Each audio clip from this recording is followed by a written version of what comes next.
चलिए तो इस लेक्चर को स्टार्ट करते हैं हम लोग, ठीक है। और हम लोग देख चुके थे कि potential energy, electrical potential energy निकाल चुके थे फॉर 2 पॉइंट चार्जेस, ठीक है। और 3 पॉइंट चार्जेस हो तो पेयर वाइज निकालना होगा, 4 हो तो भी पेयर वाइज वही, ठीक है। तो पेयर वाइज होगा, अगर 2 से ज़्यादा है तो पेयर वाइज, 3 है तो सबका पेयर, ठीक है। 2 का पेयर बनाना है आपको, 3 है तो 3C2 इतने पेयर बनेंगे, 4 है तो 4C2 देख चुके हम लोग, 6 है तो 6C2, 7 है तो 7C2, ठीक है। इतने पेयर्स बनेंगे, इतने पेयर्स ऑफ चार्जेस बनेंगे, ठीक है। अच्छा, हम लोग ये देखे थे कि work done conservative is equal to minus delta U, ठीक है। तो कभी कभी जैसे हम लोग माने थे कि वर्क डन कंजर्वेटिव रिस्पॉन्सिबल है पोटेंशियल चेंज के लिए, तो नो डाउट है ही, उसमें तो कोई दो राय नहीं, ठीक है। जैसे इसको वर्क डन एक्सटर्नल्स के टर्म्स में देखना होगा, जैसे हम लोग बात नहीं किए थे कि जैसे ये Q1 चार्ज है और कोई इन्फिनिटी से आ रहा है, ठीक है, और कितने सेपरेशन, या ये दोनों इन्फिनिटी से आ रहे हैं और दोनों के बीच का सेपरेशन कुछ R आ गया, और ये Q2 चार्ज है, दोनों पॉजिटिव है, तो ऑब्वियस है कि दोनों पास तो आना नहीं चाहेंगे, ठीक है। तो दोनों इन्फिनिटी से कुछ एक्सटर्नल फोर्स से आ रहे होंगे, हम लोग ये बात डिस्कस भी किए थे, ठीक है, कि एक्सटर्नल फोर्स से आ रहे होंगे।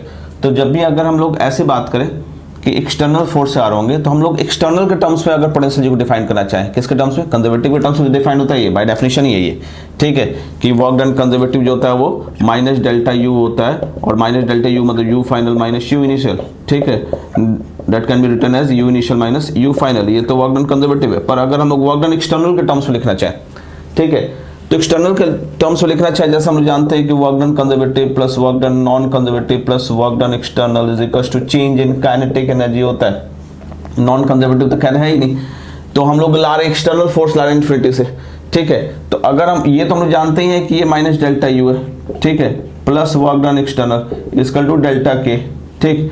तो अगर हम इसको इन दोनों को आपस में रिलेट करना चाहें तो इसको हमको जीरो करना पड़ेगा ना, ठीक है। इन दोनों को रिलेट करना है तो इसको क्या करना पड़ेगा, जीरो करने के लिए मतलब कि क्या करना पड़ेगा, ठीक है, दिस सिग्निफाइज दैट के कांस्टेंट होना चाहिए, ठीक है। के कांस्टेंट मतलब स्पीड कांस्टेंट मतलब, ठीक है, नेट फोर्स 0 होना चाहिए, कोई एक्सेशन नहीं होना चाहिए, ठीक है। तो यानी इसका मतलब कि हर इंस्टेंट पे जितना कि इलेक्ट्रोस्टैटिक फोर्स लग रहा है उतना ही हमको एक्सटर्नल लगाना पड़ेगा। इन दोनों पे इलेक्ट्रोस्टैटिक फोर्स जैसे ये लग रहा है, तो हम लोग को एक्सटर्नल फोर्स, इलेक्ट्रोस्टैटिक फोर्स है, ई ले लो, ठीक है।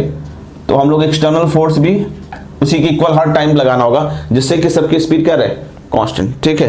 तो हम लोग को इन दोनों को रिलेट करें, तो ऐसे केस में जब हम कर लेंगे यानी स्पीड कांस्टेंट रख लेंगे, यानी हर इंस्टेंट पे, जैसे हम लोग जो क्वेश्चन सॉल्व किए थे, जैसे हम लोग डिराइव किए थे कि Q1 था, इसको फिक्स किए, फिर R1 पे डिस्टेंस पे Q2 था, फिर इस Q2 को हम लोग यहाँ से कहाँ ले गए, ये इनिशियल पोजीशन था और फाइनल पोजीशन R2 ले गए इस Q2 को, तो ये इनिशियल पोजीशन था और ये फाइनल पोजीशन था, तो ऐसे ले जाने में, ठीक है, पॉजिटिव है, ठीक। तो ये वाकई रिपेल कर रहा है, इसको हम फिक्स किए थे, रिपेल कर रहा है, पर ये एक्सलेटेड जाएगा, ठीक है। तो हम लोग को काइनेटिक एनर्जी चेंज 0 चाहिए, यानी काइनेटिक एनर्जी कांस्टेंट चाहिए, स्पीड कांस्टेंट चाहिए, नेट फोर्स 0, तो एक्सीलरेटेड जाएगा। तो हर इंस्टेंट पे जो फोर्स लग रहा है Q2 पे, इधर इलेक्ट्रोस्टैटिक फोर्स लग रहा है, इसको बैलेंस करने के लिए इधर क्या लगाना पड़ेगा, एक्सटर्नल, ठीक है, और दोनों इक्वल और अपोजिट। तो अगर ऐसा करेंगे तो स्पीड इसका क्या रहेगा, कांस्टेंट, और अगर इनिशियल स्पीड 0 है तो 0 स्पीड से जाएगा स्लो स्पीड से, तो स्पीड ओवरऑल कांस्टेंट रहेगा, तो वो काइनेटिक एनर्जी चेंज क्या हो जाएगा, 0, ठीक है। तो उस केस में हम लोग क्या लिख सकते हैं, वर्क डन एक्सटर्नल क्या लिख सकते हैं, ये इधर आ जाएगा, 0 हो गया तो डेल्टा यू, क्लियर है। तो ये तभी होगा when kinetic energy is kept constant, ठीक है, क्लियर है, ठीक। इन जनरल नहीं मेंशन है, ठीक है, अपने लेवल पे हम लोग मान के चलेंगे कि काइनेटिक एनर्जी कांस्टेंट, ठीक है। जब इलेक्ट्रिकल पोटेंशियल एनर्जी डिफाइन करेंगे, इलेक्ट्रिकल पोटेंशियल सॉरी, तो उस केस में हम लोग को मानना पड़ेगा, लिखना पड़ेगा कि कीपिंग द, क्योंकि इलेक्ट्रिकल पोटेंशियल को हम लोग हमेशा एक्सटर्नल के टर्म्स से कोशिश करेंगे डिफाइन करने को, वैसे तो कंजर्वेटिव के टर्म्स में डिफाइन बेहतर है, ठीक है, पर हम लोग एक्सटर्नल टर्म्स जब भी एक्सटर्नल वर्क डन की बात आएगी, ठीक है, तो उस केस में हम लोग को लिखना पड़ेगा keeping the kinetic energy constant, ठीक है। तो डेल्टा यू यानी वर्क डन एक्सटर्नल, ठीक है, is equal to delta U, या work done external can be written as U final minus U initial keeping the kinetic energy constant।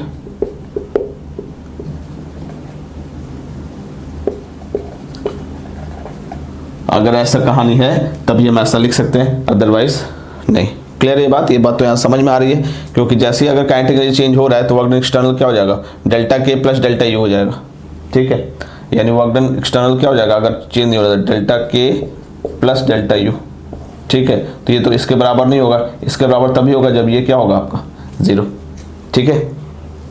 Clear है, कोई दिक्कत नहीं, ठीक। आइए तो हम लोग थोड़ा सा इस पे एक आध क्वेश्चन और देखा जाए। जैसे कभी कभी ऐसा क्वेश्चन दे देता है, डस्ट लग रहा है, थोड़ा सा गंदा हो गया, कोई बात नहीं, ठीक है। जैसे कभी कभी ऐसा देगा कि हम लोग ये ले लें, ठीक है, 3.4 ले लें, ठीक है। मान लेते हैं यहाँ पे Q1 है, ठीक है, यहाँ Q2 है, कुछ इसको ऐसा ले लें जिससे आपको लगे ये 2Q है, ये यहाँ पे -Q है, ठीक है। ये सेपरेशन ये है, ठीक है। इक्विलैटरल ट्रायंगल मान लेते हैं, इक्विलैटरल ट्रायंगल के सेपरेशन पे, ठीक है। ये सबका सेपरेशन क्या है, क्लियर है। ये इनिशियल पोजीशन है, ठीक है। हम लोग एक्सटर्नल फोर्स से इसको कुछ ऐसा बनाते रहे, ठीक है। यहाँ 3 है, ये 4 है, ये 90 डिग्री ऐसा, ठीक है। ये Q है, ये 2Q है और ये -Q है, ठीक है। ऐसा कुछ बना दिए, क्लियर है। अब ऐसा बना दिए तो हम लोग को ये देखना है कि ये यहाँ से यहाँ करने में वर्क डन एक्सटर्नल की वैल्यू क्या होगी, ठीक है। What would be the work done external, ठीक है, in taking charge from this position to this position, ठीक है। वर्क डन एक्सटर्नल निकालना है। तो हम लोग को अंडरस्टूड है कि काइनेटिक एनर्जी कांस्टेंट है, ठीक है। काइनेटिक एनर्जी क्या है, कांस्टेंट है, ये चीज़ हम लोग को ध्यान देना, ठीक है। काइनेटिक एनर्जी हमारा कांस्टेंट है, ठीक।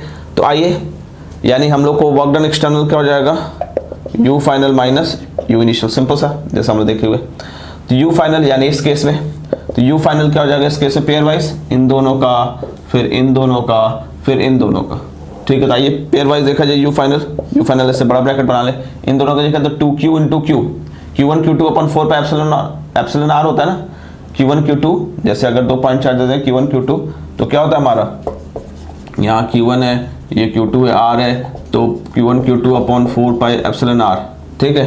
तो Q1 Q2 यानी 2Q square upon 4 pi epsilon, कितना सेपरेशन है 3 है, ठीक है। प्लस इन दोनों में देखेंगे माइनस आएगा, एक प्लस एक माइनस, माइनस रहेगा, -2Q square upon 4 pi epsilon, कितना है 4 है।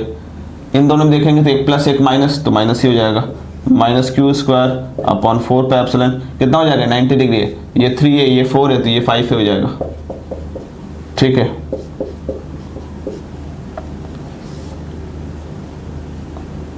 ठीक है, अब माइनस इनिशियल देखते हैं इन दोनों के बीच में, ठीक है, क्या है 2Q square upon 4 pi epsilon A, ठीक है। इन दोनों के बीच में -2Q square upon 4 pi epsilon A, इन दोनों के बीच में -Q square upon 4 pi epsilon A, ठीक है।